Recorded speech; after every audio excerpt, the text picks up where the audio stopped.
Are you thinking about making a move to the Dallas, Texas area? But you might be a little fearful that you might make a mistake in the home buying process? Well, have no fear. In today's episode, we're going to talk about the 5 critical mistakes that you won't want to make when buying a home. And we're getting after it right now.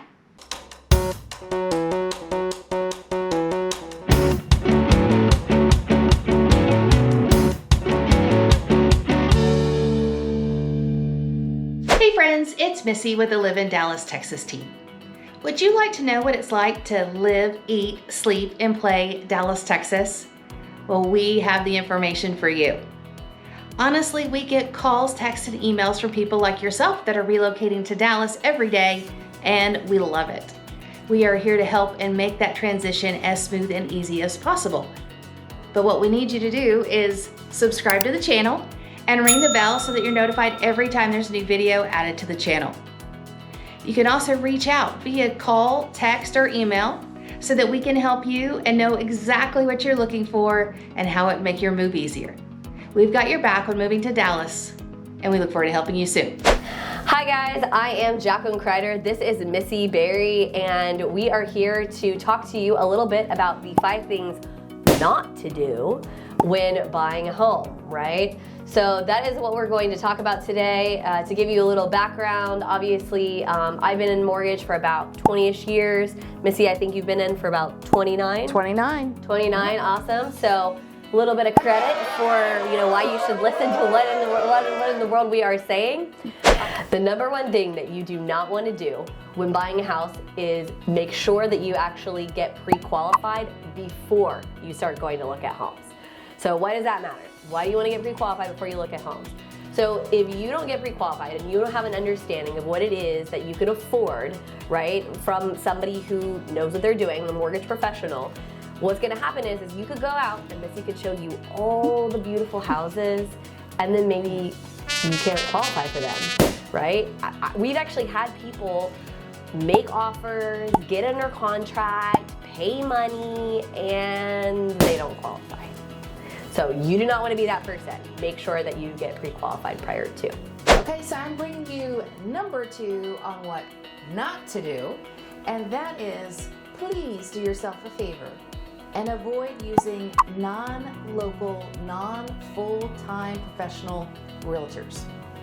I cannot tell you how many times there are mothers, there are aunts, there are cousins, there are best friends that sold a house once many years ago. Exactly. And they're coming out of retirement just to help me, right? Or they live 100, 200, 300 miles away from where you want to purchase a house. And believe it or not, it really does matter. Having current, up-to-date local knowledge on the market is so imperative. Otherwise, how are they going to educate you and guide you into what areas? And is it well priced? Is there going to be something that's built right behind you that they might not know because they're not the local here? It is absolutely important, so make sure you avoid critical mistake number 2 and always use a local, up-to-date real estate professional. Well, I mean, what about neighborhoods? Like, they won't have a clue about that either. Exactly. There's a lot of inside information that you'll only know if you're local to the area. Absolutely. So, the number 3 tip of what not to do is, guys, please don't change your financial situation. What do I mean by change your financial situation, you ask? Well, for whatever reason, people love to do big things at the same time. So they go to buy a house, and what do? They think, let's get a new car too. Sure, right, yeah? If you want to get a new car, we don't care. Just do it after you buy the house. After. You want to get a new job?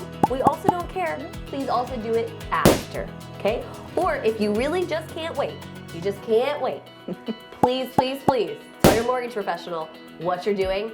Don't let them be blindsided, because guess what? It's going to make your process a lot more complicated. So don't change your financial situation. That is tip number 3 on things not to do. Don't change your financial situation. Okay, we are at number 4 on critical mistake and what people too often do, unfortunately, and that is they don't hire a professional home inspector. Okay, again, we talked about our aunts and our moms and our cousins with being their real estate agent. Well, we also have uncles and fathers and different well-meaning friends that are gonna come and view the property and inspect it. Well, if they're not licensed by the Texas Real Estate Commission to do so, I would avoid it. I love their heart. I love where they are, but they won't necessarily uncover all of those latent defects, if you will, that need repaired. And they're going to give you a report and be up to date on exactly what the codes are and what needs to be adjusted. You guys, this could be a huge financial issue down the line if they're not uncovered. Because you could have a house that has foundation issues or a leaking roof or a water heater that's going to go out, and all of those things, cha-ching, cha-ching, cha-ching, and you just closed. Right? So your savings is probably largely Depleted. decreased Yeah. because you had your down payment and all the costs associated with getting the loan. So we don't want those first expenses to be based on repairs that could have been discovered if you hired a real estate inspector. Oh yeah, for sure.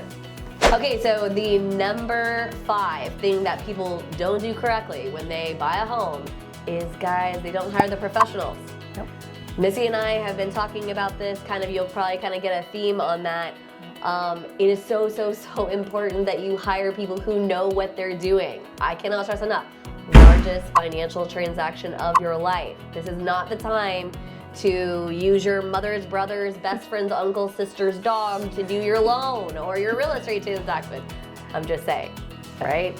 Absolutely. And to chime in on that, I just want to let you guys know that from the realtor perspective, buyers don't often realize that the services when you're on the buy side are oftentimes paid for by the seller. So you're getting the professional help that you need to make sure that this financial transaction goes smoothly and the home is everything that you want, and you're getting that for free.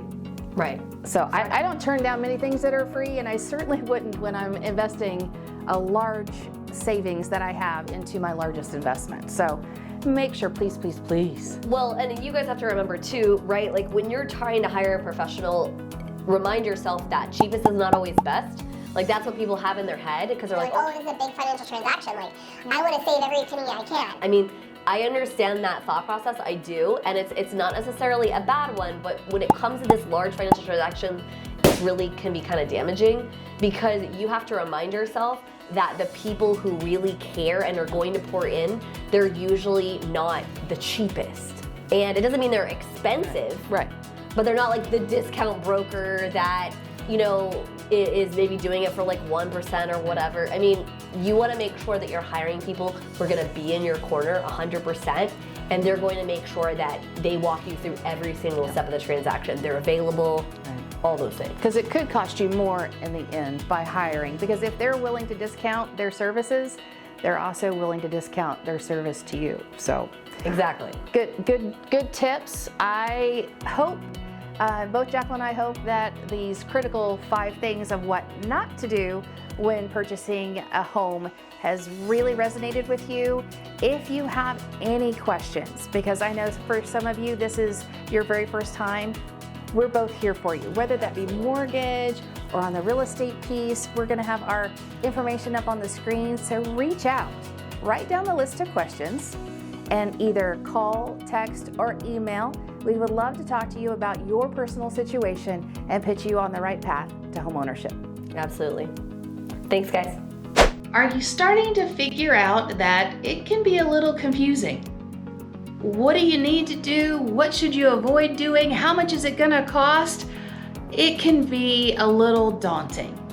But when you've got a team here that can help with the mortgage and help with finding the house and making sure that all the I's are dotted and T's are crossed, lean into it.